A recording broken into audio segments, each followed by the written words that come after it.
4.7 재보궐선거, 현재 서울, 부산을 포함해 전국 21개 선거구에서 투표가 진행되고 있습니다. 오후 5시 기준 전체 투표율은 48.4%로 지난 2019년 보궐선거보다 8%포인트 앞서가고 있습니다. 서울에선 강남 3구의 투표율이 가장 높게 나타나고 있습니다. 여야의 치열한 대결이 펼쳐진 4.7 재보선 투표가 저녁 8시에 마무리됩니다. 코로나19 무증상 자가격리자의 투표 시간을 감안해 마감 15분 후인 저녁 8시 15분 지상파 방송 3사의 출구조사 결과도 발표됩니다. 대선 전초전 성격의 재보선을 마치고 나면 이제부턴 여야 잠룡들의 대선의 시간이 펼쳐집니다. 오늘 재보선 결과에 따라 여야 대선 잠룡들의 희비가 엇갈릴 전망입니다. 정치, 사회적 이슈를 분석해보는 뉴스앤이슈. 여야가 명운을 건 4.7 재보궐선거, 그 의미와 결과에 따른 정치권의 변화, 여야 잠룡들의 향후 행보에 대해서 전망해봅니다.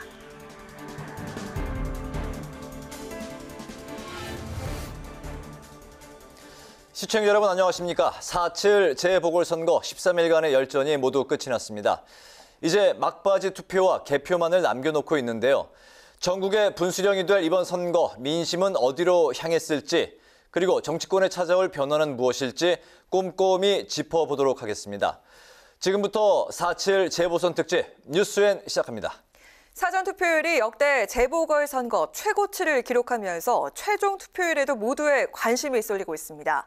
그럼 각 정당 선거 상황실에 나가 있는 기자들 차례로 연결해 현장 분위기 살펴보겠습니다. 자, 먼저 더불어민주당 연결해봅니다. 김세정 기자.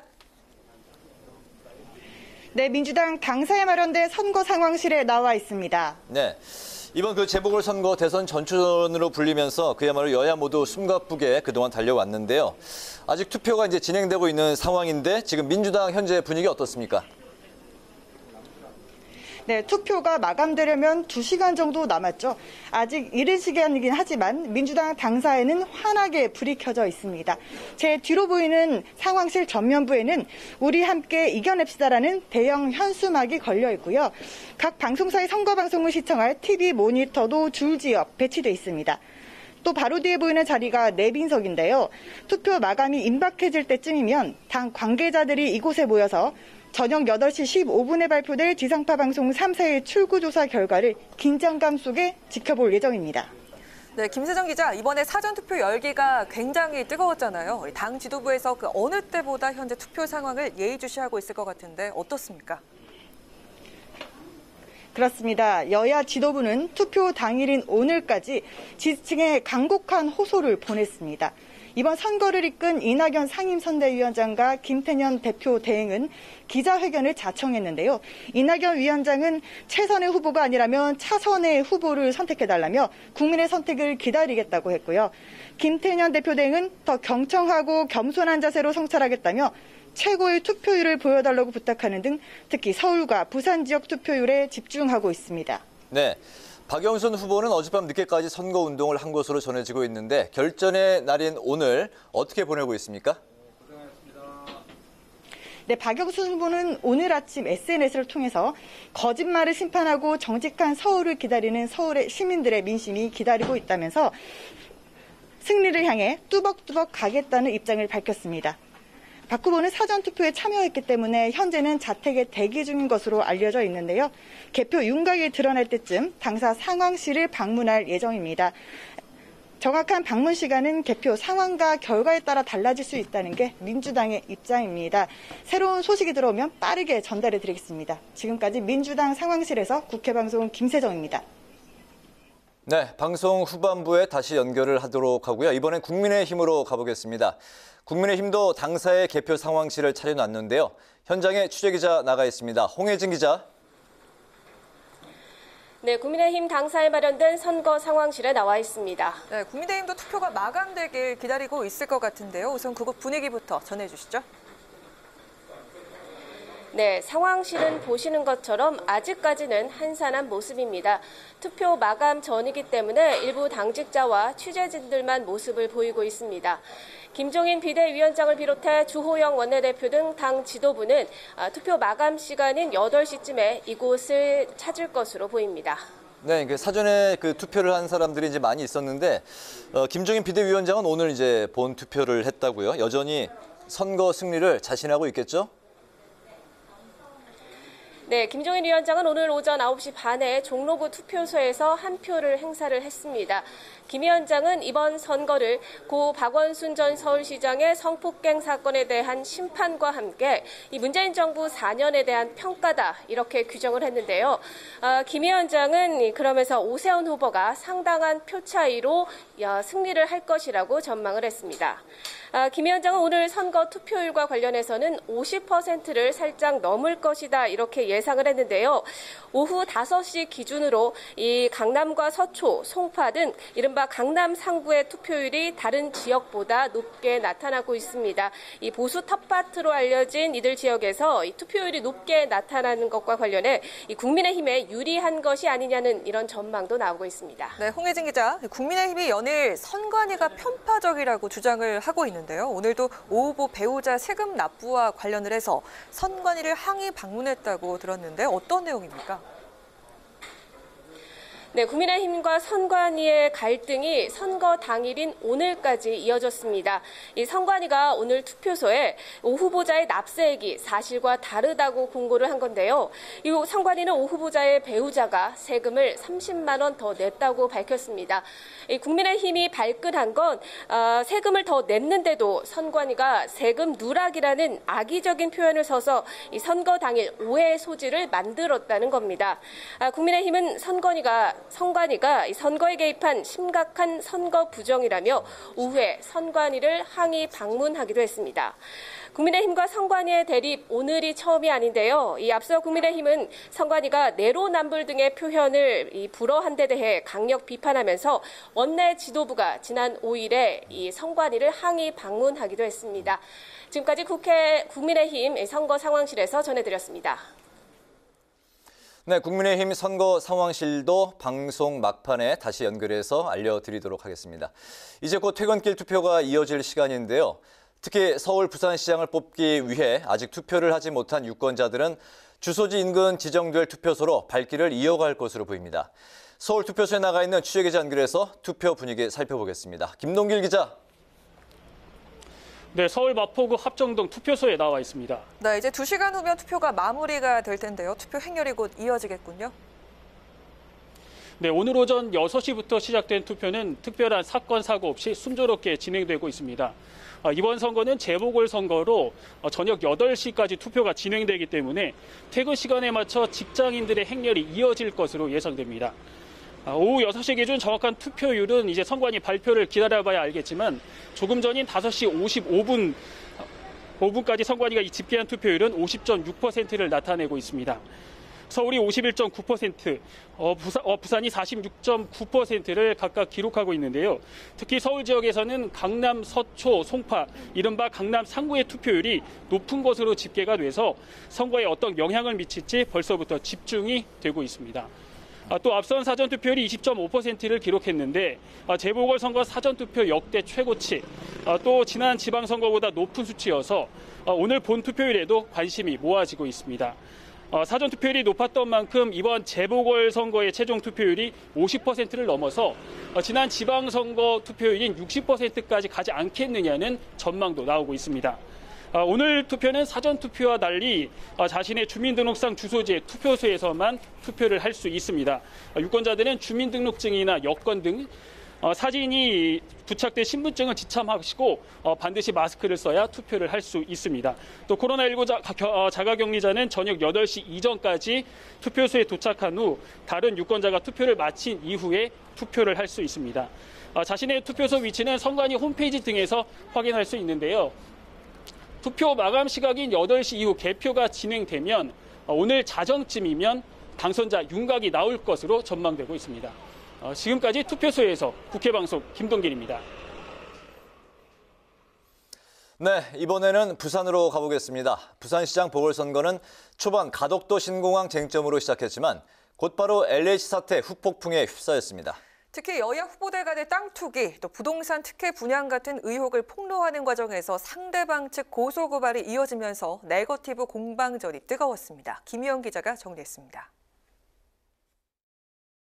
오거돈 전 부산시장의 성추행 사건으로 치러지게 된 부산시장 보궐선거.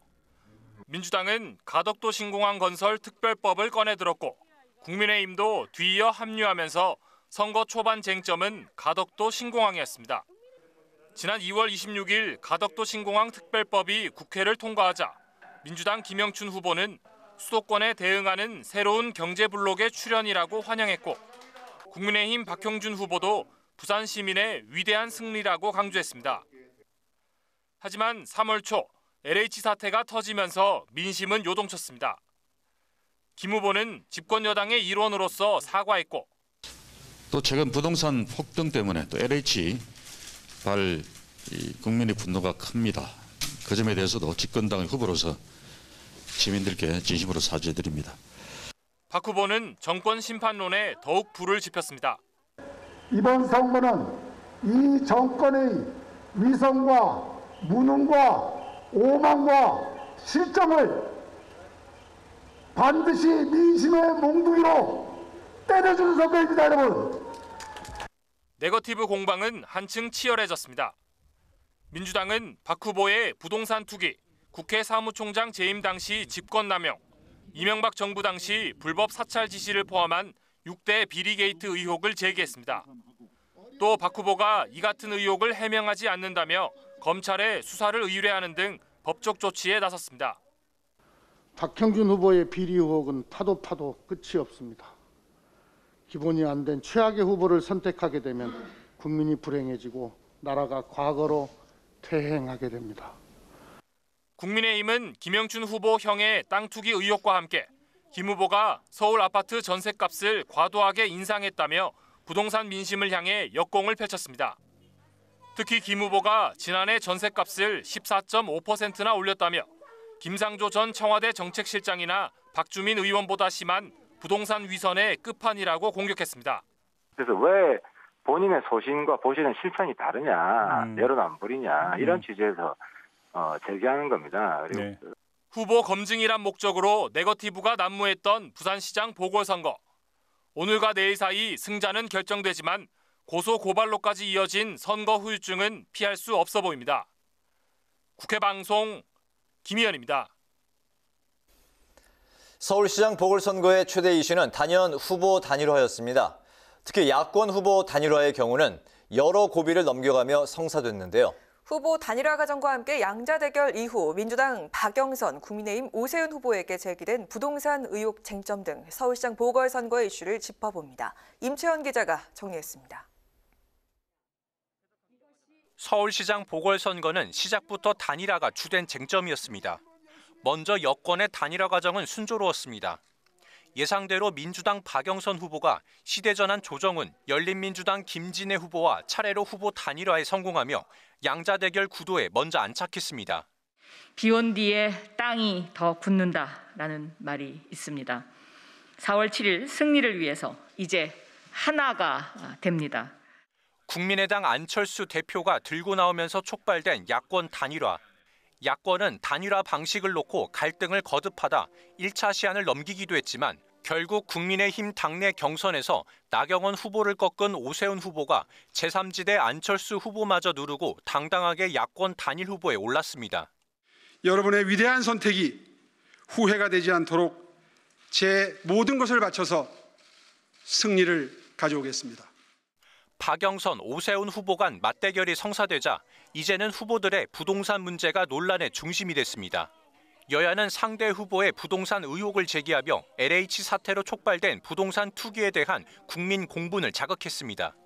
민주당은 오세훈 후보의 내곡동 땅 셀프 보상 의혹에 화력을 집중했고 국민의힘은 박영선 후보 남편이 도쿄 소재 아파트를 매입했다는 논란으로 맞불 작전을 펼쳤습니다. 두 후보는 서로를 MB 시즌2, 박원순 시즌2가 돼선 안 된다며 깎아내리기도 했습니다. 박 후보는 오 후보의 내곡동 의혹을 이명박 전 대통령의 BBK 사건에 빗댔고 오 후보는 이번 보궐선거가 고 박원순 전 서울시장의 성추행 사건에 비롯됐다는 점을 부각했습니다. 우리는 이명박 시즌2를 결코 용납할 수 없습니다. 박영선 후보가 당선되면 저는 박원순 시즌2라고 생각하는데 여러분 동의하십니까? 수도권 집값에 민감해진 유권자들을 상대로 선거를 치르는 만큼 두 후보는 부동산 정책을 두고도 경쟁을 벌였습니다. 박영선 후보는 21분 거리 안에 주거와 직장, 보육 등이 해결되는 21분 콤팩트 서울을, 오세훈 후보는 서울을 세계 권역으로 묶어 규제를 대폭 완화하는 3대 경제축을 구축한다는 청사진을 제시했습니다. 두 후보 모두 서울 시내 재개발, 재건축 활성화도 약속했는데 박 후보는 민간과 공공의 역할 병행을, 오 후보는 민간 중심의 공급을 강조하며 표심에 호소했습니다. 주거 대전환은 평당 1,000만 원의 반값 아파트를 공급하겠습니다. 그래서 서민들의 내 집 마련의 꿈을 앞당깁니다. 첫째는 주거입니다. 재개발은 주로 강북이 중요하죠. 그래서 용적률 높이 규제 해소해서 완화하겠고요. 한 번 더 기회를 달라는 박영선 후보와 정권 심판론을 앞세운 오세훈 후보. 천만 서울 시민은 오늘 어떤 결정을 내릴지 궁금합니다. 국회방송 임천입니다. 4.7 재보궐선거 내년 대선의 전추전으로 그야말로 여야가 뜨겁게 맞붙었습니다. 이제 여야 모두 총력을 다했던 결과가 나오기까지 얼마 남지 않았습니다. 민주당이 서울과 부산시장 중 한 곳을 가져갈 것이냐, 국민의힘이 두 곳 모두 차지할 것이냐, 그 결과에 따라 여야 잠룡들의 대선 행보에도 큰 영향을 미칠 것으로 보입니다. 한도영 기자가 정리했습니다. 4.7 재보궐선거가 끝나면 1년여 앞으로 다가온 여야 잠룡들의 대선의 시간이 펼쳐집니다. 여권 쪽에서는 이재명 경기지사가 여전히 지지율 우위를 차지하고 있는 가운데 이낙연 상임선대위원장은 서울 부산시장 선거 중 한 곳이라도 이기면 지지율 반등을 기대할 수 있지만 두 곳 모두에서 패배하면 책임론에서 자유로울 수 없어 보입니다. 여기에 정세균 국무총리는 이르면 다음 주 4일을 표명하고 대선 레이스에 뛰어들 것으로 예상되는데 정 총리가 친문 진영의 지지를 받으며 여권 대선 주자의 3파전이라는 새로운 구도를 형성할 거라는 관측이 많습니다. 범야권 쪽은 더욱 변수가 많습니다. 범야권에서 독보적인 지지율을 보이는 윤석열 전 검찰총장은 지난 2일 사전투표 현장을 공개하며 대권 레이스를 시작했습니다. 윤 전 총장은 국민의힘 입당과 제3지대 중 선택을 할 것으로 보이는데 이 과정에서 김종인 비대위원장의 킹메이커 역할이 대두되고 있습니다.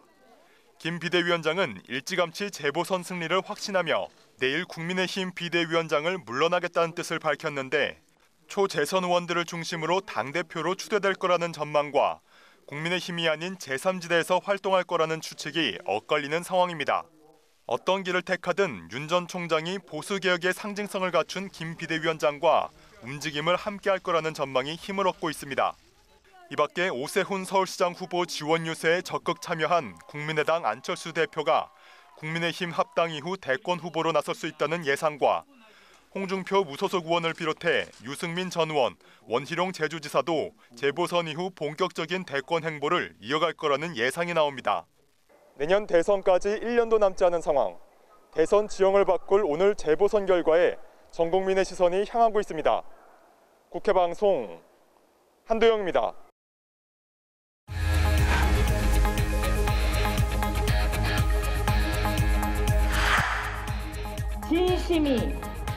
진실이 거짓을 이기는 그러한 서울을 만들겠습니다, 여러분! 위선과 무능과 내로남불을 보면서 이제 국민의힘의 기대를 걸어보겠다.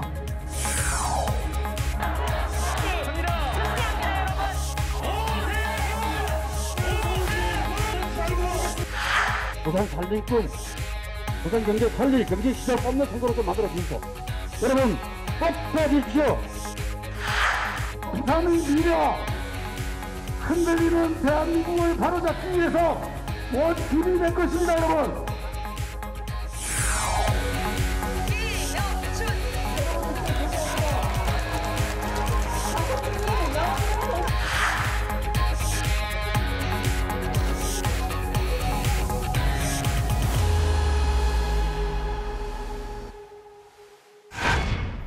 네, 생방송으로 진행되는 4.7 재보선 특집 뉴스 N 함께하고 계십니다. 지금 시각이 6시 20분인데요.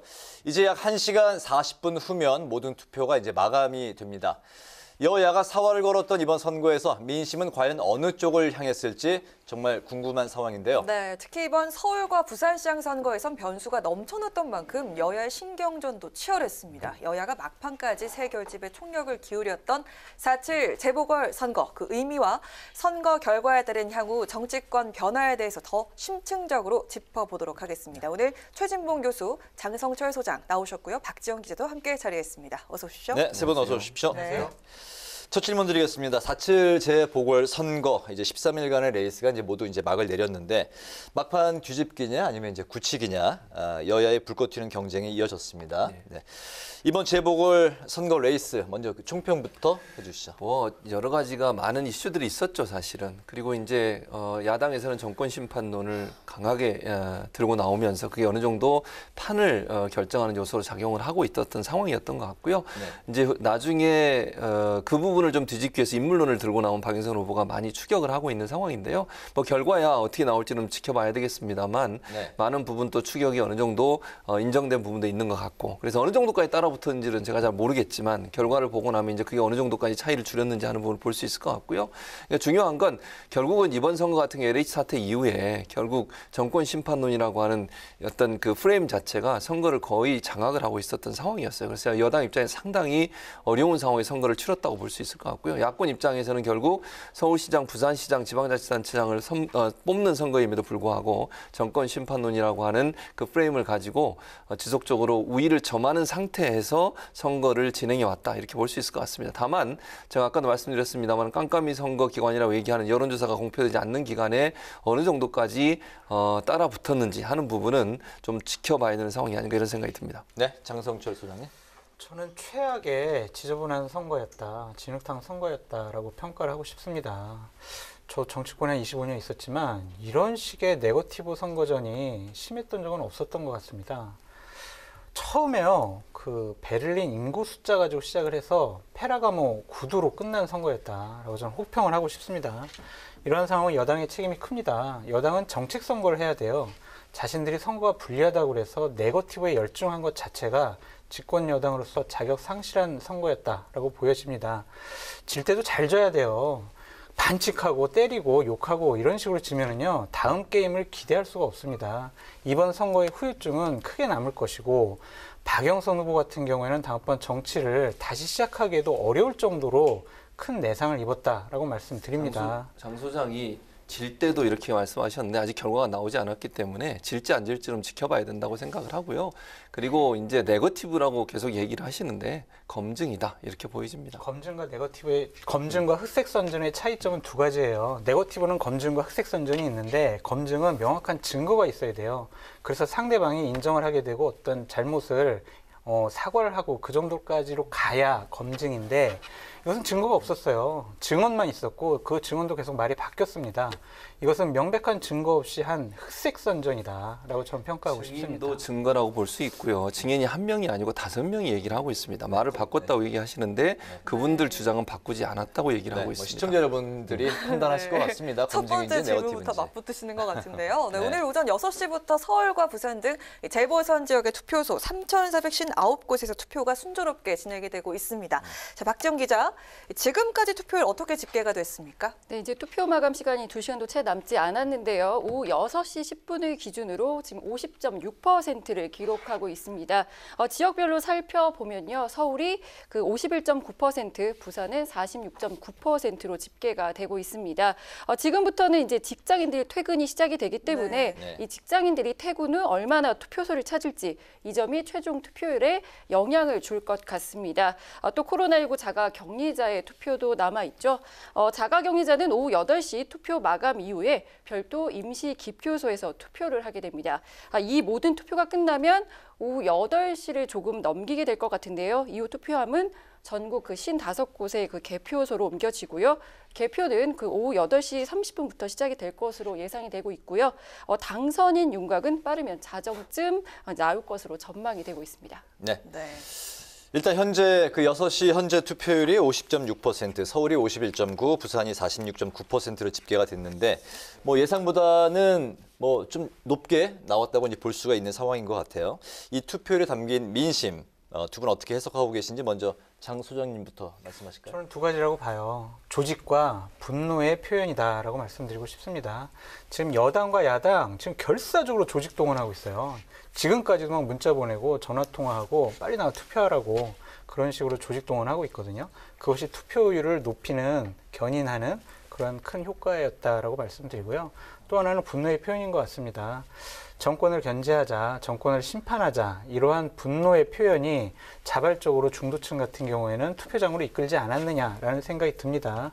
기본적으로 조직 같은 경우에는 민주당을 지키자, 이번에도 다시 한번 밀어주자 그런 표현과 아니야 이번에는 한 번쯤은 민주당 견제해야 돼 이러한 견제론과 지키자라는 것이 한꺼번에 나타난 투표였기 때문에 재보궐선거 사상 가장 높은 투표율을 기록하지 않았나라고 분석해 봅니다. 네, 저는 이제 뒷부분 장 소장이 얘기했던 부분, 지지층 결집이 일어났다고 봐요. 지금 얘기 계속하신 것처럼 기본적으로 양측 다 지금 막판까지 계속 투표를 독려하면서 지지층들에게 문자도 보내고 격려를 하고 있는 상황입니다.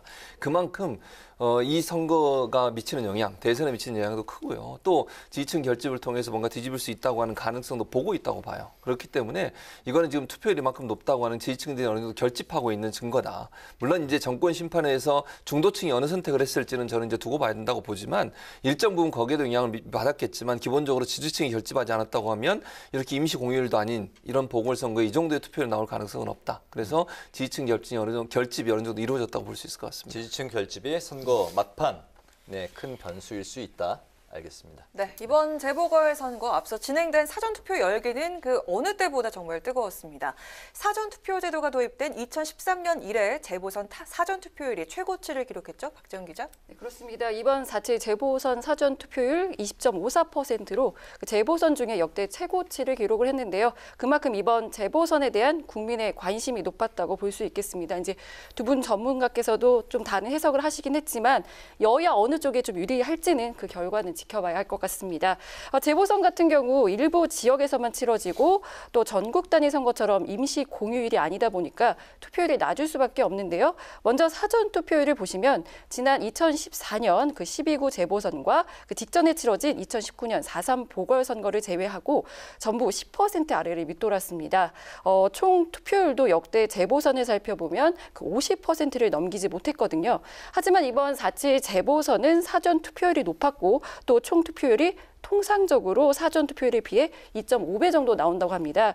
이제 투표율이 이제 지금 50%를 넘긴 걸 감안하면 총 투표율 55%에서 한 60% 가까이 되지 않을까 싶습니다.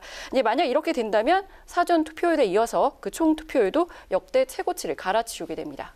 네, 여야 모두 자신에게 유리한 아전 인수식의 해석을 내놓고 있는 그런 상황인데요. 사전투표는 진보 진영에게 유리하다는 그런 사전투표 공식 깨졌다고 볼 수 있을까요? 그거는 깨질 수 있다고 봐요. 깨졌다고 제가 단정적으로 얘기할 수는 없지만 왜냐하면 이게 여론조사가 공표되는 시기의 여론조사 결과로 보면 20, 30대가 많은 부분 오세훈 후보를 지지하는 걸로 나와 있지 않습니까? 그래서 그런 부분이 어느 정도 만약에 이제 사실로 계속 지금까지도 이어졌다고 하면 20, 30대가 많이 나왔다고 해서 그것이 반드시 민주진영이나 여당에 도움이 될 거다 이렇게 볼 수는 없어요. 다만 저는 이제 이런 생각은 듭니다. 사전투표를 하시는 분들은 대체적으로요 이미 마음을 정하신 분들이 많이 하시잖아요. 그러니까 끝까지 지켜보겠다 하시는 분들은 이제 중도에 계신 분들이 주로 끝까지 지켜보는 경향이 많고 이제 어느 정도 그 지지 정당이 있거나 지지 후보가 있는 분들이 먼저 나와서 투표하는 경향들이 많아요. 그리고 물론 젊은 층들도 많이 나간다고 봅니다. 왜냐하면 이제 일하고 직장에 나가셔야 되는 분들은 미리 좀 나와서 투표하려는 의도가 있고 또 코로나19 상황에서 거리두기 문제도 있기 때문에 먼저 나와서 하시는 분도 있기 때문에 그 구성이 어떻게 되느냐가 중요하다고 봐요. 왜냐하면 사전투표 결과에서 연령대라든지 이렇게 전혀 밝혀지지 않고 있거든요. 지금 상황에서. 그래서 만약에 지지층이 나와서 투표를 했는데 이렇게 높았다고 하면 지지층 결집으로 볼 수 있는 것이고 20, 30대가 나와서 많이 투표를 했다고 하면 여론조사 결과로 보면 야당에게 좀 유리하겠지만 그분들이 과연 그러면 예컨대 그 중간에 어느 정도 바뀔 수 있느냐 하는 부분은 또 다른 차원이라고 봐요. 그래서 20, 30대가 많이 투표를 했기 때문에 반드시 여당에게 유리하다. 예전의 공식처럼 그런 공식이 바로 연결될 수 있는 상황은 아니라고 봅니다. 네. 그러니까 제가 좀 입이 간질간질한데 지금 그 국민의힘에서는요 사전 투표한 분들을 상대로 여론조사를 했어요. 그래서 그 결과를 좀 알려주더라고요. 근데 지금은 선거 투표 기간 중이니까 말씀 못 드리는데 다음 주에 와서 제가 좀 확실하게 시원하게 말씀드릴게요. 본인은 이제 알고 계시다는 거죠? 예. 그러니까 결국에는 사전투표율 높은 이유도 아까 말씀드렸듯이 지지층이 결집을 했고 조직을 많이 동원했고 분노의 표현이다. 그래서 우리가 정말 화나고 열받고 이거 우리의 마음을 표현해야 되는데 결국에는 선거 투표하는 것밖에 없다. 그래서 비와도 그렇게 투표율이 높았던 것 같다라고 말씀드립니다. 네, 우리 앞서서 이제 박지영 기자가 최종 투표율을 50에서 이제 55% 사이가 될 거라고 이제 예상을 해주셨는데 재보선 이제 평균 투표율을 어쨌든 상회하는 그런 이제 예상 수치인데요. 두 분께서는 이제 최종 투표율을 어떻게 예상을 하시는지 그리고 최종 투표율이 높게 나타날수록 여야 어디에 유리한지 어떻게 해석하십니까? 일단 저는 이제 50% 후반대가 될 수 있다고 봐요. 60%까지 가능하다고 저는 보는데 뭐 모르겠습니다. 이거는 이제 두고 봐야 되는데 50% 후반대가 되지 않을까 하는 게 제 개인적인 생각이고요. 지금 상황에서 투표율이 높으면 어느 정당이 유리하다 이렇게 단정적으로 얘기할 수 있는 상황은 아니라고 저는 봅니다. 아까 말씀드린 것처럼 투표율이 높다고 하는 지지층 결집이 어느 정도 이루어졌다는 것이고 위기감 때문에 나왔을 가능성도 우리가 예측해 볼 수 있기 때문에 투표율이 높으면 어느 정당이 유리하다 이렇게 단정적으로 얘기할 수 있는 그런 구조의 문제는 아니라고 보기 때문에 네. 이거는 이제 개표를 하는 과정에서 결과가 나와야 되고 그런 상황에서 어느 정도까지 결과가 나올지 좀 지켜봐야 되는 상황이지 않겠나 이런 생각이 듭니다. 네. 오르신 말씀이고요. 저는 아마 제가 이 방송 나서 한번 예측한 것 같은데 57% 내외가 될 것 같다라고 제가 한번 예측을 했거든요. PD님 이렇게 나중에 확인 좀 해주세요. 그 정도로 높게 나온다라고 저는 생각이 좀 들고요. 역시 이것도 하여간 정말 민주당을 혼내줘야 돼. 그리고 국민의힘 이번에 한 번쯤은 힘을 실어줘야 돼. 이런 마음들의 표현이 아닐까 생각이 듭니다. 네, 알겠습니다. 네, 지금 이 시간에도 퇴근한 직장인들과 시민들의 발길이 투표소로 향하고 있습니다. 한 1시간 30분 정도 투표 시간이 남아 있는데 현재 여야의 표정은 어떤지 살펴보겠습니다. 먼저 서울 여야 중앙선대위 대변인 차례로 연결을 하겠습니다. 더불어민주당 중앙선대위 허영 대변인 나와 계시죠? 네, 안녕하십니까. 허영입니다. 네. 13일간의 선거 열전이 이제 끝났습니다. 결과만을 이제 남겨놓고 있는 상황인데 여당은 마지막까지 투표 동료에 이제 나섰는데요. 박영선 서울시장 후보 캠프는 결전의 날인 오늘 어떻게 하루를 보내셨습니까? 네, 오늘 김태년 당대표 권한대행과 이낙연 선대위원장이 아침에 투표 동료 기자회견을 하고 하루 종일 저도 전화로 투표 참여를 호소를 하고 SNS로 투표 참여 호소를 활동을 했습니다. 아마 우리 당 의원들 모두가 그런 투표 참여 호소 활동들을 쭉 진행을 했던 하루였습니다. 네. 네, 아직 투표가 진행 중입니다. 근데 현재 서울시장 선거 투표율은 51.9%인데요. 이 투표율에 담긴 민심의 의미, 여당 쪽에서 어떻게 해석을 하고 계십니까? 네, 선거 기간 내내 민심의 따가운 그리고 뜨끔한 그런 회초리를 계속 받아왔습니다. 하지만 그 회초리를 진심으로 가슴에 안고 국민들께는 또 대한민국에게는 그 회초리가 보약이 될 수 있게끔 해드리겠다. 이런 반성과 그리고 참여와 투표를 해왔습니다.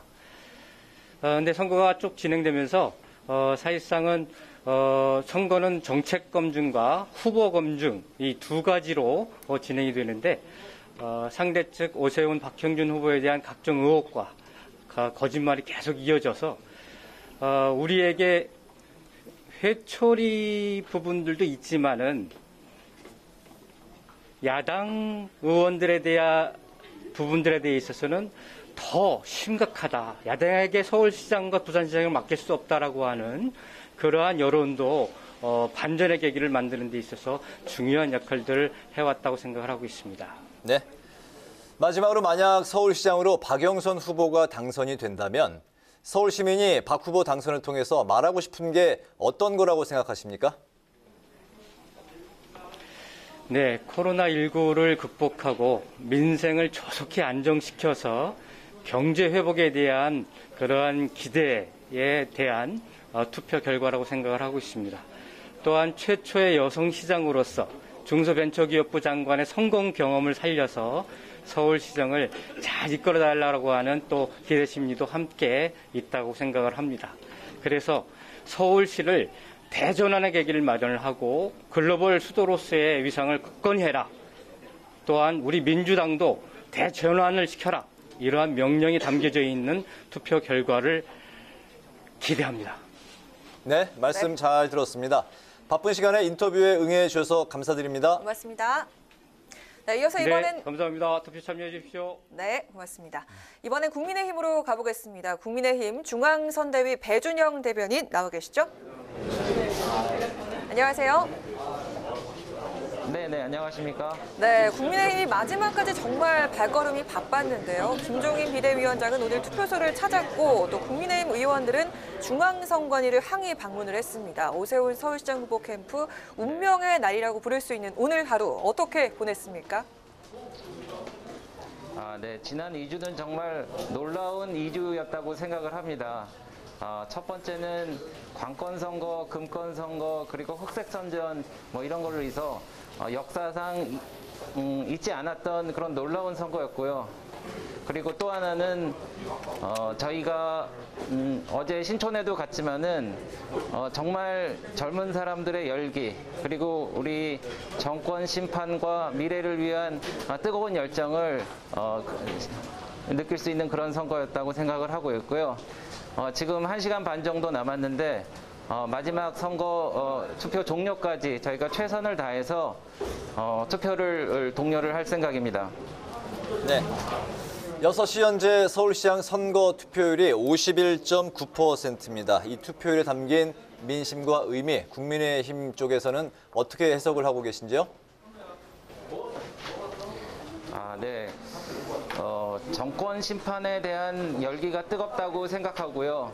지금 10대는 교육의 어려운 점, 20, 30대는 일자리, 그리고 40, 50대는 주택에 관련된 정말 절망에 빠진 사정 아닙니까? 그래서 이런 총체적 난국 상황에서 어떻게 극복하느냐, 이것이 이번 선거의 주요 포인트였다고 생각을 하고 있습니다. 그래서 지난번 사전 투표 때 20.54%의 최고 투표율을 거두지 않았습니까? 그래서 오늘도 마지막까지 투표를 독려해서 좀 더 많은 저희 지지자분들이 투표장으로 나올 수 있게 최선을 다하겠습니다. 그래서 60%를 넘겨서 정말 분노한 민심이 어떻게 정권을 심판하는지 그리고 서울, 부산의 미래를 어떻게 그려갈지 기대됩니다. 네, 마지막으로 만약에 오세훈 후보가 당선이 된다면 서울 시민이 오 후보 당선을 통해서 말하고 싶어하는 것은 무엇이라고 생각을 하시는지요? 네, 오세훈 후보 지난 10년간 정말 절치부심했습니다. 그리고 준비도 많이 했고요. 첫날부터 능숙하게라는 그런 캐치프레이즈에 맞게 시정을 정말 정상화시킬 거라고 생각을 하고 있습니다. 박원순 시장이 그간 재건축, 재개발을 묶었고요. 그리고 TBS 등 여러 가지 서울시에 안 좋은 시정을 펼쳐서 시민들을 낙담시켰는데 이런 것을 일소할 수 있는 계기를 마련할 수 있도록 하겠습니다. 대한민국의 미래 그리고 서울시의 미래를 위해 최선을 다할 것입니다. 네, 오늘 말씀 잘 들었습니다. 개표 결과 끝까지 지켜보도록 하겠습니다. 고맙습니다. 네, 스튜디오 토크로 돌아오도록 하겠습니다. 네. 대선 전초전이라는 평가를 받고 있는 서울시장 선거인 만큼 여야 선거 운동이 끝나는 날까지 정말 치열한 공방을 펼쳤는데요. 후보에 대한 갖가지 의혹들이 쏟아지면서 네거티브전이 격했는데 서울시장 선거를 관통했던 키워드 박지영 기자 무엇이라고 꼽을 수 있겠습니까? 성폭력? 내곡동, 또 생태탕, 페라가모 구두 뭐 이 정도 꼽을 수 있을 것 같습니다. 네. 고 박원순 전 서울시장이 그 성폭력 사태로 치러지는 보궐선거인 만큼 그 선거 초반에는 성폭력이 이슈였습니다. 그 박 전 시장의 성폭력 피해자가 그 민주당의 진정한 사과를 원한다면서 기자회견을 하기도 했었죠. 여당의 상당한 이 악재로도 꼽혔었는데요. 그 오세훈 국민의힘 후보의 그 내곡동 땅 의혹 제기로 그 분위기 반전을 노렸습니다. 오 후보가 내곡동 땅 존재를 알았다 몰랐다 또 내곡동 측량 현장에 갔다 안 갔다 이런 내곡동 땅을 둘러싼 여러 의혹이 제기가 되면서 두 후보 측 서로 고소 고발까지 한 상황인데요. 그 과정에서 그 내곡동 인근 생태탕 가게까지 소환이 됐습니다. 생태탕집 주인이 오 후보가 자신의 가게에 왔었다고 이제 증언을 한 건데요. 그 오 후보가 당시 이제 페라가모 구두를 신었다고 이제 구체적인 브랜드까지 언급을 해서 오 후보의 그 페라가모 구두 찾기 공방은 지금까지 뜨겁습니다. 네, 박지영 기자가 키워드 분석을 해주셨는데 우리 그 두 분이 꼽는 이번 서울시장 선거의 가장 큰 변수는 어떤 거였다고 보십니까? 장 소장님. 전 세 가지 봐요. 첫 번째는 단일화였습니다. 안철수와 단일화가 안 됐으면요 이번 선거 되게 어려웠을 거예요. 단일화가 됐기 때문에 상대적으로 좀 편안하게 치르지 않았을까라는 생각이 들고, 두 번째는 LH 사건입니다. 이것은 이 정부가 과연 일을 제대로 하고 있느냐, 무능한 것이 아니냐, 뭐 했느냐, 이러한 비판을 받는 중요한 포인트였거든요. 위선의 문제까지 이 부분은 비판을 받을 수가 있었습니다. LH 사건이 없었으면 자칫 잘못하면 선거가 되게 박빙으로 갈 수도 있었다라고 판단되고요. 마지막 변수는 윤석열 총장이었습니다. 윤석열 총장이 3월 4일인가요? 그때 사퇴를 했고 한 매주에 한 번씩 뭐 정권을 향해서, 국민을 향해서 메시지를 던지거나 행동을 했어요. 그런 것들이 야권 지지층에는 아, 맞아, 우리 대선 후보 윤석열 있지?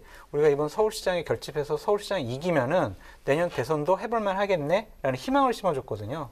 이 세 가지가 이번 선거의 주요한 포인트였다라고 말씀드립니다. 네, 일단 뭐 지금 말한 두 가지 단어, 그거는 포인트에 맞아요. 그러니까 단일화 문제는 사실 안철수, 오세훈 두 분이 단일화를 하면서 일정 부분 표가 한쪽으로 몰린 부분 분명히 있죠. 그러니까 중도층이라든지 안철수 후보를 지지했던 사람들이 일정 부분 이제 오세훈 후보를 지지하는 쪽으로 돌아선 부분, 이건 이제 하나의 중요한 포인트였고요. LH 사태가 중요했죠. 그것 때문에 사실은 이제 선거판이 완전히 요동을 친 거거든요. LH 사태 터지기 전만 해도 사실은 여론조사 결과가 이렇게 박빙이었어요. 그리고 뭐 예를 들면 세 명의 여론조사 결과를 놓고 봤을 때는 박영선 후보가 항상 앞섰던 부분에 여론조사 결과도 있었고요.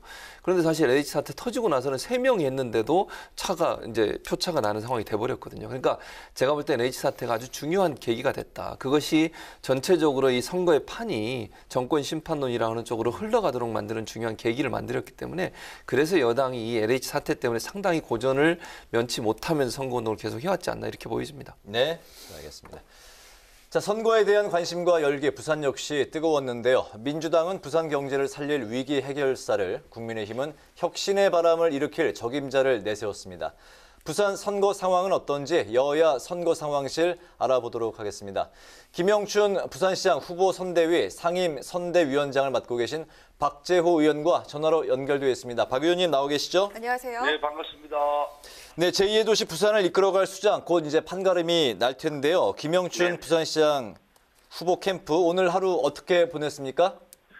뭐 저도 아침에 선거운동 때문에 사전투표를 못해서 오늘 아침에 이제 가서 투표를 했고요.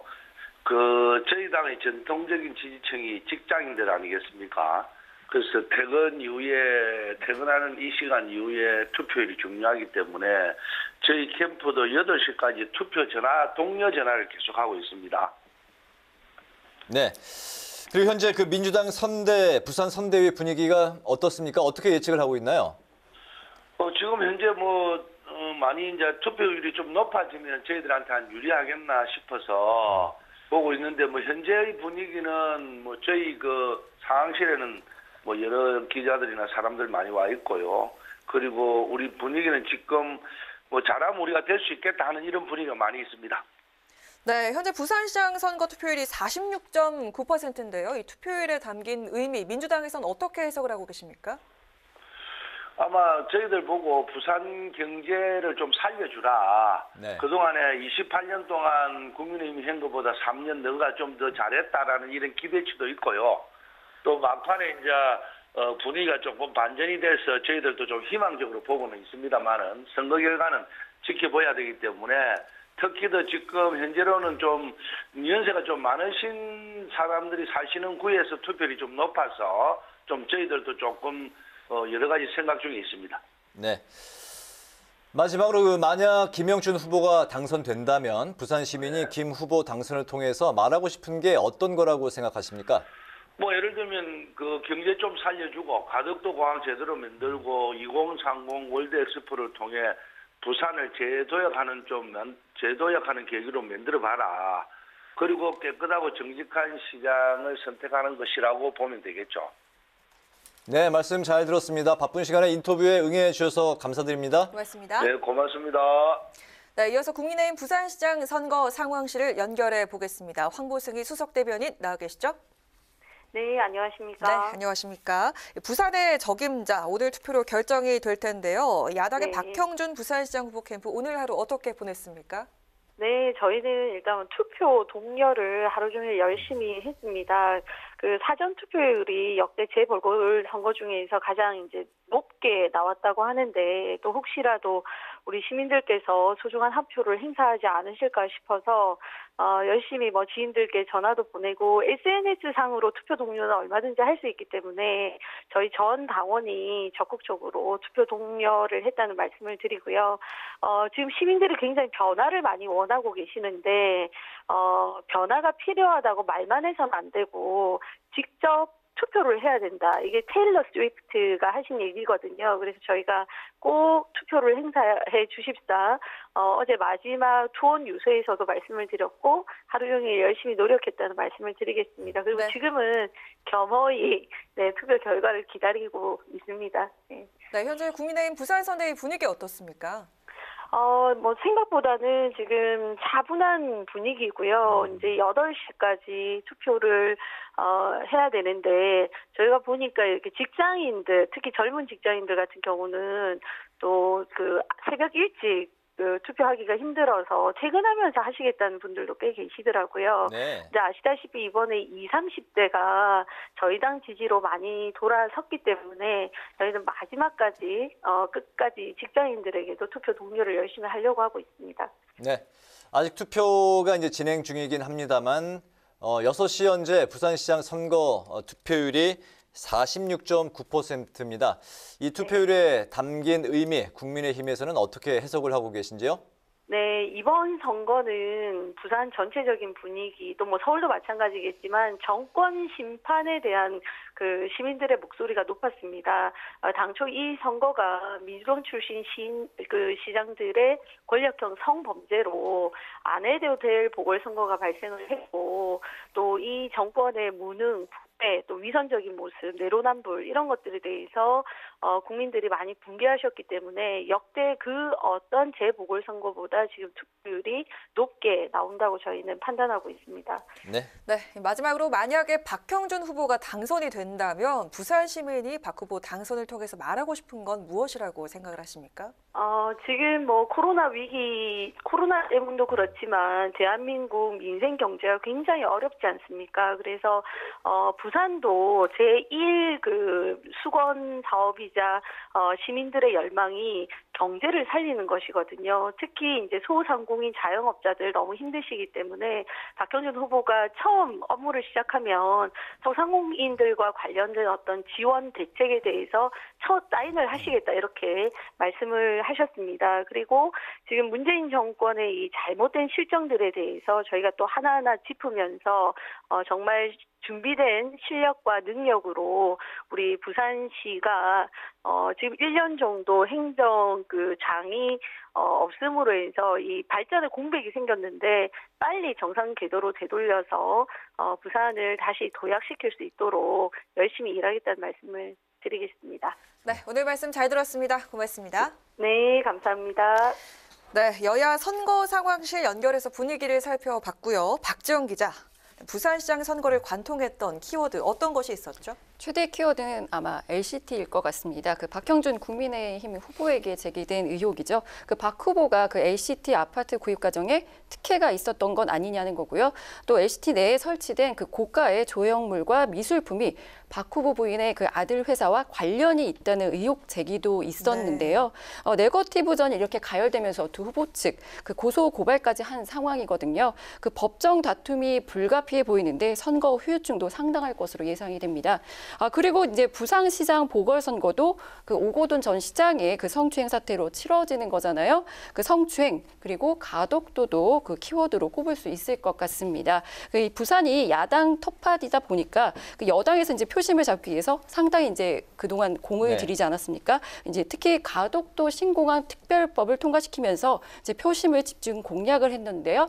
오고돈 전 시장 일가에 가덕도 특이 의혹이 제기가 되면서 가덕도 효과는 좀 많이 상쇄가 됐습니다. 네, 부산시장 누가 돼도 후폭풍이 만만치 않을 것이라는 전망이 나오고 있습니다. 여야 모두 상대당 후보가 당선이 된다면 공수처 수사를 받을 것이다 이렇게 주장하고 있는데요.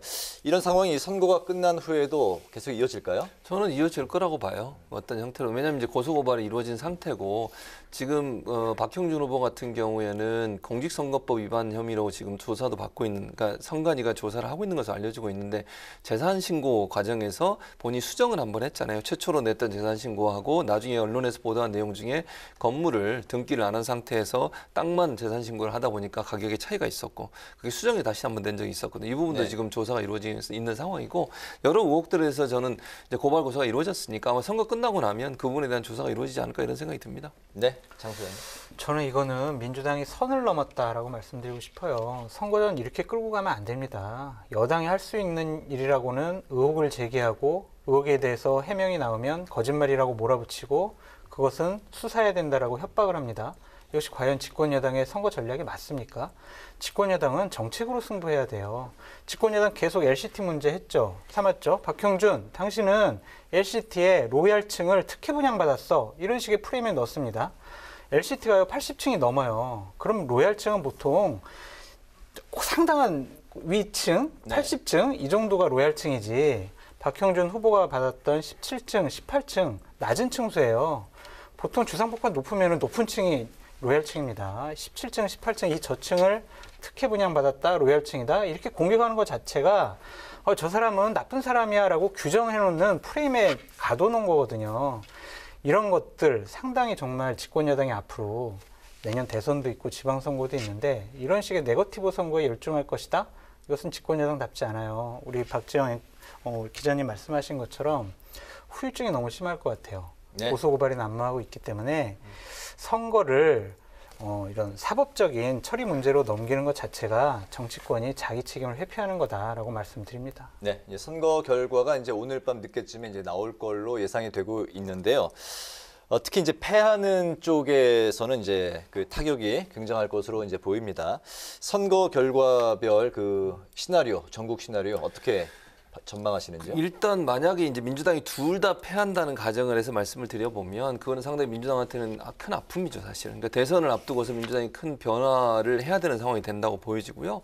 그리고 이제 지도부죠. 지금 지도부에 대한 이제 불신임이라든지 아니면 물론 뭐 전대를 하기로 했는데 전대로 갈지 비대위로 갈지는 좀 지켜봐야 된다고 봅니다. 만약 패할 경우를 제가 말씀드린 거고요.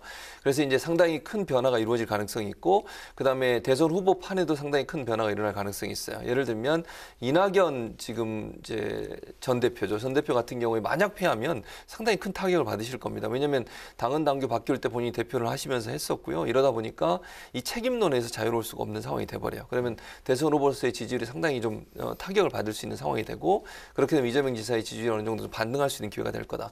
다만 이제 반대의 경우를 말씀을 드려보면 민주당이 둘 중에 하나만 이겨도 이거는 이긴다고 봐야 돼요. 왜냐하면 워낙 여론조사 결과에서 차이가 많이 났기 때문에 국민의힘이 타격이 더 커질 가능성이 있고 그렇게 되면 민주당은 이낙연 대표 입장에 힘을 더 받을 가능성이 있어요. 왜냐하면 선거를 이끌어서 승리로 이끌었기 때문에 아마 이낙연 대표가 다시 힘을 받아서 지지율이 좀 올라가면서 당 장악력이 높아질 가능성이 있다. 다만 그렇게 되면 국민의힘이 이제 여러 가지 어려움에 처할 가능성이 있습니다. 그렇게 되면 제가 볼 때 이제 김종인 위원장은 물론 떠나시지만 이 이후에 또 비대위로 갈 가능성이 저는 있다고 보여지고요. 네. 그리고 나서 이제 그 국민의힘 주도의 정계 개편보다는 밖에 있는 윤석열 전 총장이나 아니면 안철수 대표가 중심이 되는 제3지대의 정계 개편의 중심에 설 수 있는 상황이 될 수도 있다. 그럼 국민의힘 입장에서는 사실 이제 외부의 신당 차리고 거기에서 해처 모의를 하는 양식으로 갈 가능성이 있기 때문에 국민의힘이 상당히 어려움에 빠질 가능성이 있다고 보여집니다. 네, 그 시장 한 명만 당선이 돼도 민주당이 이번 선거의 승리자다라고 이제 말씀을 하셨어요. 교수님께서 너무 잘 설명을 해주셔가지고 솔직히 덧붙일 말이 없는데 한 가지만 보충해서 말씀드리게 되면은 민주당이 서울시장에서 이기게 되면은요 국정 운영 동력은 상당 부분 앞으로 더 회복이 되고 공고화될 것 같습니다. 그래서 문재인 대통령을 향한 친문 세력과 대선 후보들의 구애가 더 심해질 것이다 라고 좀 말씀을 드리고 싶고요. 서울시장에서 지면은요 민주당 같은 경우에는 거의 멘붕 수준일 거예요. 거의 뭐 비대위 수준으로 가지 않을까라고 전망해 봅니다. 만약에 서울시장에서 이기든 지든 국민의힘은 저는 되게 혼란스러울 거라고 봐요. 왜냐하면 원내대표 선거 있습니다. 전당대회 있습니다. 지도부를 구성하기 위해서 각 세력들이 상당한 수준으로 갈등을 일으킬 것 같아요. 지금은 김종인이라는 구심점이 있기 때문에 여러 갈등과 혼란이 외부로 드러나지 않지만 구심점이 사라졌습니다. 당에 제대로 된 경쟁력을 가진 대선 후보가 없어요. 그러면은요, 당의 중심이 없어지는 거거든요. 차기 지도부 선거를 위한 전당대회 때 상당한 수준의 혼란이 발생할 것이다 라고 전망해 봅니다. 네, 선거 후에 여야 모두 당 정비에 들어갑니다. 민주당은 5월 전당대회를 앞두고 있고요. 또 국민의힘 역시 새 지도부 선출을 위한 전당대회 준비에 돌입한다고 하는데 박지원 기자가 내용을 좀 정리해 주실까요? 네, 이제 민주당은 5월 9일 당대표 등 새 지도부 선출을 위한 전당대회를 열고요. 또 김태년 원내대표 후임 선출을 위한 경선 일정도 잇따라 예정이 돼 있습니다. 국민의힘 같은 경우는 김종인 비대위원장 임기가 4.7 재보선까지였죠. 약속대로 내일 퇴임을 합니다. 국민의힘은 빠르면 5월 말, 늦어도 6월에는 전당대회를 열어서 그 당대표 등 새 지도부를 뽑을 예정인데요. 이때까지는 주호영 원내대표가 그 비대위원장 권한 대행을 맡아서 당을 이끌게 됩니다. 근데 제가 하나만 말씀드릴게요. 여기 네. 변수가 있어요. 뭡니까? 주호영 비대위원장 권한 대행이 다음번 전당대회에 나가서 당대표에 출마할 거냐 안 할 거냐에 따라서 그 주호영 원내대표 임기가 달라져요. 그러니까 본인이 그래 나는 다음번 전당대회 나와가지고 나는 당대표에 출마할 거야 라고 하면은 국민의힘의 원내대표 선거는 대략 4월 20일 경에 이루어질 것 같아요. 근데 나는 당대표 안 해. 그러면은 대략 5월 25일 경에 원내대표 선거가 이루어질 거거든요. 그래서 주호영 원내대표의 선택이 향후 원내대표 선거와 전당대회의 주요한 변수가 될 것 같다라고 말씀드립니다. 네, 그렇겠네요. 김종인 위원장이 4월 8일 떠나겠다고 했죠. 근데 당분간 휴식을 취하면서 생각을 정리하겠다. 이렇게 말을 남겼는데 좀 다시 돌아올 것 같은 뉘앙스인 것 같기도 하고요. 네, 이제 내년에 이제 대선이 있는 만큼 김종인 비대위원장 이제 정치권과 인연을 계속 이어가지 않을까 싶습니다. 그 김종인 비대위원장에게 이제 킹메이커라는 이제 수식어가 있는 만큼 야권에서 정권 교체를 하기 위해 역할을 하지 않겠느냐라는 전망이 나오고 있습니다. 이제 그렇다 보니까 국민의힘 일각에서도 그 김 위원장이 내년 대선까지 이 당의 수장의 역할을 맡아야 하는 주장도 나오고 있는데요. 이제 다만 이런 재추대 방식은 아닐 것 같고요. 앞으로 치러지게 될 그 전당대회에 나와주길 기대한다는 그런 일부의 목소리도 있습니다. 또 그런 반면에 또 이제 제3지대 그 대선 후보로 꼽히는 그 윤석열 전 검찰총장과 김 위원장이 힘을 합치는 그런 시나리오도 거론이 되고 있는 상황입니다. 네, 또 국민의힘과 안철수 국민의당 대표가 이 합당을 약속을 했었는데 그 과정은 어떻게 될까요? 이제 이 부분 이제 오늘 국민의힘 그 권성동 의원이 한 라디오 방송에서 밝혔는데요. 그 안철수 대표가 그 야권 후보 단일화 과정에서 합당을 하겠다는 약속을 했기 때문에 이제 선거가 끝나면 그 절차를 밟지 않을까 예상한다고 말을 했습니다. 이제 핵심은 이 통합 시기와 방법이 될 것 같은데요. 이제 국민의힘은 내일 의원총회를 열어서 그 새 지도부 구성 방식과 함께 그 국민의당 합당 문제도 논의할 것으로 알려졌습니다. 네. 이번 이제 선거가 끝나면은 또 다시 이제 대선 체제로 이제 돌입을 할 것 같은데요. 여야 대권 후보들의 경쟁도 이제 본격화될 것으로 전망이 됩니다. 선거 결과에 따라서 이 여야 대권 후보들의 경로 달라질 것으로 예상이 되는데 어떤 변화가 있을까요? 일단 아까 말씀드린 것처럼 이낙연 대표 같은 경우에 선거 결과에 영향을 많이 받기 때문에 결과에 따라서 상당히 양쪽으로 갈 겁니다. 그런데 다시 힘을 받아서 대선 후보 주자군에서 지지율이 어느 정도 상승할 수 있는 효과를 가져올 수 있지만 패배하게 되면 제가 볼 때는 상당히 어려움 가운데 빠지게 돼서 대선 후보 진영에서도 상당히 멀어질 가능성이 있다는 거고요. 이재명 지사 같은 경우는 이번 선거에는 좀 거리를 두고 있는 상황이잖아요. 본인이 도지사기도 하고 선거에 뭐 직접적으로 나설 수 있는 상황도 아니기 때문에 그런 상황이어서 일단 선거 결과에 직접적인 영향을 받지 않을 거다. 다만 간접적으로 이낙연 대표 전 대표가 만약에 이번에 패배하게 되면 반사이익 일정 부분 얻을 가능성이 있다는 생각이 들고요. 친문 진영이 일정 부분 한 사람에게 표를 몰아주는 쪽으로 선택을 해야 되는 상황까지 갈 수도 있다고 봐요. 예컨대 이번에 만약 하나라도 승리를 하게 되면요. 친문 진영이 다시 본인들이 원하는 후보를 낼 가능성이 있지만 패배를 하는 경우가 되면요. 상당히 긴장을 하게 될 겁니다. 왜냐하면 대선도 지면 안 되는 상황이 되거든요. 그러면 될 수 있는 사람을 밀어주는 쪽으로 몰아갈 가능성도 있다는 생각이 들어요. 그래서 이재명 지사는 일정 부분 영향을 받게 될 것이라는 생각이 들고요.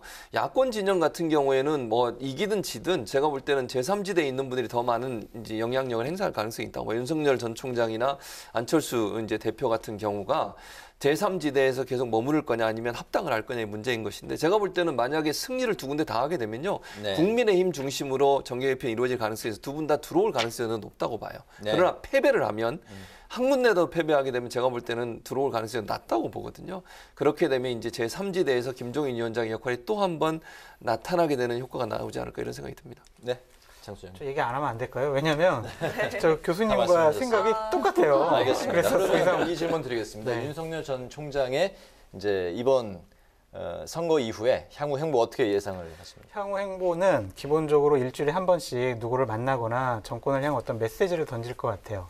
그리고 국민의힘의 지도 체제가 꾸려진 뒤, 그러니까 예를 들면 전당대회를 통해서 당대표가 뽑히고 난 다음에 저 이제 정치 시작하겠습니다라고 정치 선언을 할 것 같아요. 그래서 대략 6월 달쯤에 저 정치합니다, 대권 출마합니다라는 선언을 하게 될 것 같다라고 전망해 봅니다.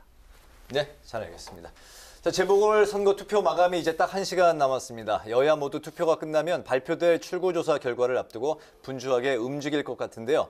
민주당부터 다시 한번 살펴보겠습니다. 김세정 기자, 상황실 분위기 조금 변화가 있습니까? 네, 민주당 선거 상황실입니다. 지금은 당직자들이 현장을 지키면서 막바지 준비의 한창입니다. 제 바로 뒤에 보이는 것이 내빈석인데요. 투표 마감이 임박해질 때쯤이면 당 관계자들이 이곳에 모여서 긴장감 속의 상황을 지켜볼 예정이고요. 다만 이낙연 상임선대위원장은 부인이 밀접 접촉자로 분류되면서 함께 자가격리에 들어갔다는 소식이 조금 전 들어왔습니다. 따라서 이 위원장은 오늘 상황실 참석이 어렵게 됐습니다. 김태년 대표 대행이 출구조사 결과 발표가 가까운 저녁 7시 50분쯤 이곳 상황실을 찾아서 당직자들을 먼저 격려할 계획입니다.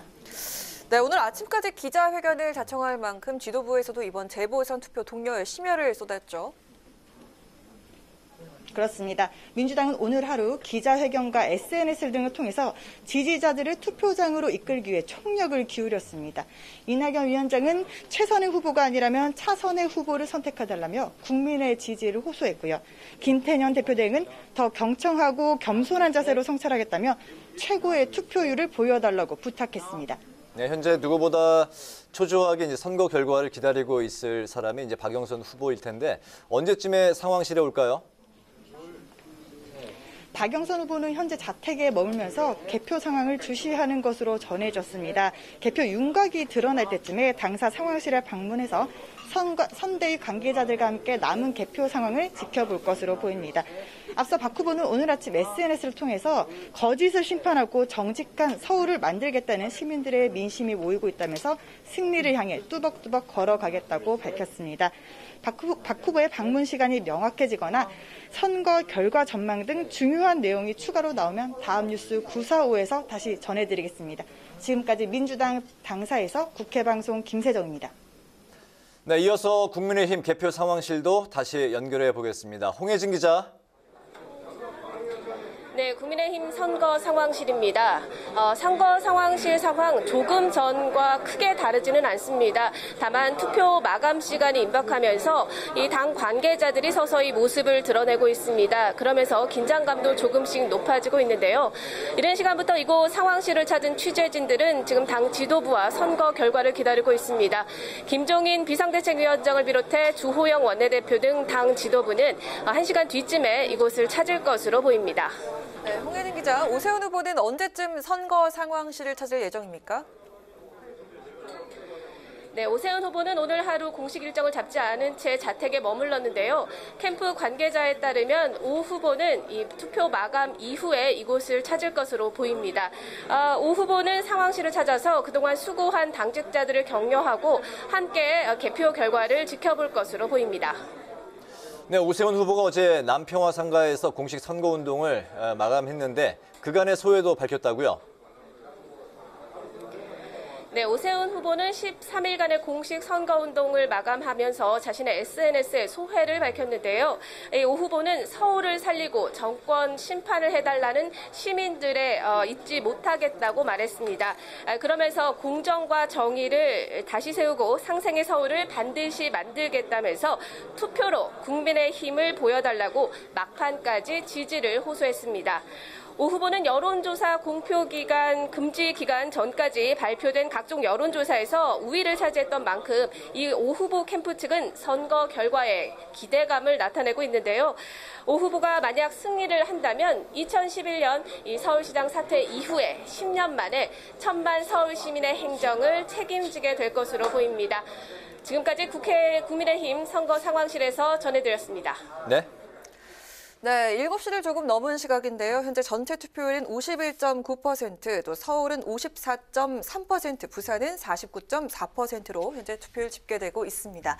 작년 총선에 이어서 이번에도 두 분과 함께 오늘 방송을 하고 있는데 마지막으로 또 예언의 시간 한번 가져보도록 하겠습니다. 1시간 후면은 출구조사가 곧 나올 텐데요. 최종적으로 서울과 부산, 승자는 누가 될 것으로 보이는지 먼저 장 소장님부터 들어보겠습니다. 그러니까 지금까지의 여론조사의 흐름과 각 당에서 어제 오전에 지도부에 최종 여론조사를 통해서 시뮬레이션을 한 수치를 보고를 했어요. 그런 것들을 종합해 본 결과 민주당이 이 어려운 상황을 극복하기에는 좀 힘겨워 보인다라고 말씀드립니다. 네. 양쪽 모두 국민의힘이 승리할 것이다. 네. 뭐 지금 장 소장이 나이스하게 얘기해 주셨기 때문에 저도 나이스하게 말씀드리겠습니다. 네, 좋습니다. 저는 물론 어렵습니다. 사실 지금 뭐 지형 자체가 정권 심판론이 판이 되다 보니까 또 여러 가지로 어려운 상황이에요. 그럼에도 불구하고 저는 서울시장 같은 경우에 많은 부분 좀 따라왔다고 저는 생각이 들거든요. 그래서 제가 뭐 승리하겠다 이렇게 단정적으로 얘기할 수 있는 상황은 아니지만 많은 부분 따라왔기 때문에 승리를 조심스럽게 예측해 볼 수도 있겠다. 한 0.6% 차이로 그렇게 저는 얘기를 해드리고 싶습니다. 그래서 결과에 나중에 나오겠지만 일정 부분 서울시장 같은 경우에 박빙으로 끝나지 않을까 그렇게 예상이 됩니다. 네, 서울은 마지막 뚜껑을 좀 열어봐야 알 것 같다. 알겠습니다. 지금까지 4.7 재보선 의미와 평가, 개표를 앞둔 여야의 분위기, 그리고 향후 전국까지 살펴봤습니다. 최진봉 성공회대 교수, 장성철 공감과 논쟁 정책센터 소장, 그리고 박지영 기자와 함께했습니다. 세 분 오늘 말씀 고맙습니다. 네, 고맙습니다. 감사합니다. 네, 투표 마감 시간이 1시간도 채 남지 않았습니다. 미래를 바꿀 수 있는 힘 바로 투표에 있죠. 아직 투표를 하지 않은 유권자가 있다면 소중한 한 표 꼭 행사하시길 바랍니다. 네, 이 시각 현재 투표율이 53%로 집계가 됐네요. 정권 안정론이냐, 정권 심판론이냐를 놓고 여야가 치열하게 맞붙었던 4.7 재보궐선거. 민주당과 국민의힘 모두 승리를 예측하며 개표를 기다리고 있는 상황인데요. 향후 국정 운영은 물론 내년 대선과도 연관된 이번 선거에서 과연 누가 마지막에 웃을 수 있을지 끝까지 지켜보도록 하겠습니다. 특집으로 보내드린 4.7 재보선 뉴스에는 여기서 마치겠습니다. 시청해주신 여러분 고맙습니다.